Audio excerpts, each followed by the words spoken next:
பாக்யராஜ் அவர்களை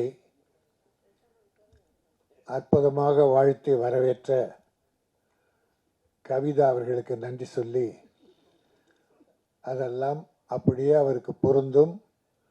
எதுவுமே பொருந்தாத நான் இடையிலே வந்தேன். இடையிலே உடல் நலம் சரியில்லாத காரணத்தால் நேரத்திற்கும் வரவில்லை, நீண்ட நேரம் பேச முடியாது. ஆனால் தம்பி ஆண்டனி, தம்பி ஜான் மேக்ஸ் மைனா என்கிற ஒரு அற்புதமான படத்தை வெற்றி படமாக்கி சரித்திரம் படைத்தவர், ஒரு நல்ல தயாரிப்பாளர். ஆனால் இதில் ரொம்ப சிரமப்பட்டுட்டார்.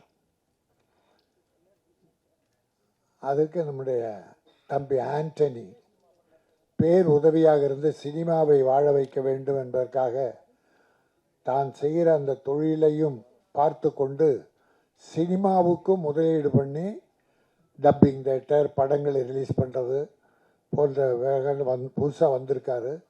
அவர் நல்லா இருக்கணும், அவர் போட்ட பணம் திருப்பி கிடைக்கணும், அப்போ தான் பல படங்கள் உருவாகும்.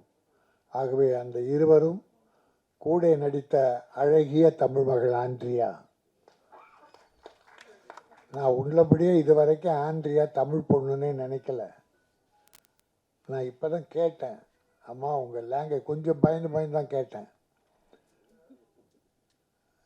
பிறந்த இடம் எதுன்னு சென்னைன்னுச்சு. அப்பா எங்கே வேலை பார்த்தார்? ஹைகோர்ட்லன்னாரு. கொஞ்சம் ஒரு அடி தள்ளி உட்காந்துட்டேன். தமிழ் நம்முடைய சகோதரிகள், நம்முடைய குழந்தைகள், முதல்ல தமிழுக்கு முக்கியத்துவம் தமிழகத்தில் தர வேண்டும். தமிழில் பஞ்சம் ஹீரோவோ ஹீரோயினியோ டைரக்டரோ டெக்னீஷியன்ஸோ தயாரிப்பாளரோ பஞ்சம் ஏற்பட்டால் தெலுங்கு, தமிழ், மலையாளம் எடுக்கலாம், எல்லாம் நம்ம சகோதரர்கள் தான்.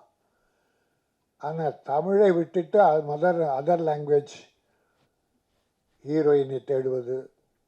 அற்புதமான நடிகை. நான் நம்மளோட ஜெயம் ரவி நடித்தார் ஒரு படம், முதல் படம். அந்த படத்தில் அந்த நடிச்சிருக்காங்கன்னு நினைக்கிறேன். இல்லைம்மா 1001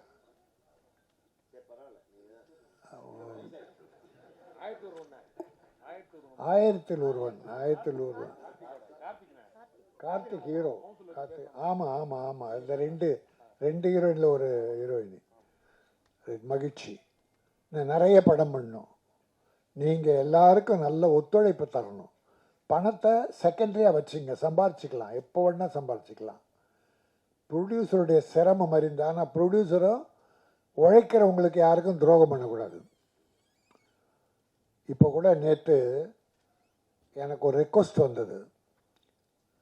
ஒருத்தர் சம்பந்தம் இல்லாமல் கலைஞர் நூற்றாண்டு விழா சிறப்பாக நடைபெற்றது, அற்புதமாக நடைபெற்றது. 1-2 குறை. முதல்ல சிதம்பரம் ஸ்டேடியத்திலிருந்து ஒரு சில காரணங்களால் ரேஸ் கோர்ஸ் மைதானத்துக்கு மாற்றினது. ஒரு வார காலத்துக்குள்ள அந்த அரேஞ்ச்மெண்ட்ஸை மாற்றி செய்கிறதுக்கே பெரிய சிரமம். அது தயாரிப்பாளர் சங்கம் தலைமையேற்று டைரக்டர் யூனியன் பொறுப்பேற்று ரொம்ப சிரமப்பட்டு எல்லாரும் ஒத்துழைச்சாங்க. எல்லாருக்கும் பணம் கொடுத்தாச்சு. டைரக்டர் யூனியன் மூலமாக வவுச்சர் போட்டு பணம் கொடுத்துருக்கு. கடைசியிலே ஒரு 4 நாள் சிலருக்கு கொடுக்க முடியல. அதுக்கு ஸ்பான்சர் கொடுத்தவங்களுடைய பணம் வரல. அதுதான் காரணம். தொழிலாளிக்கு எங்கள் ஆட்கள் யாருமே துரோகம் பண்ண மாட்டான். தொழிலாளி நல்லா இருந்தால் சினிமா நல்லா இருக்குன்னு அர்த்தம். ஆக அதை சிலர் காசு கொடுத்து சில சவுக்குகளை பேச வைக்கிறாங்க.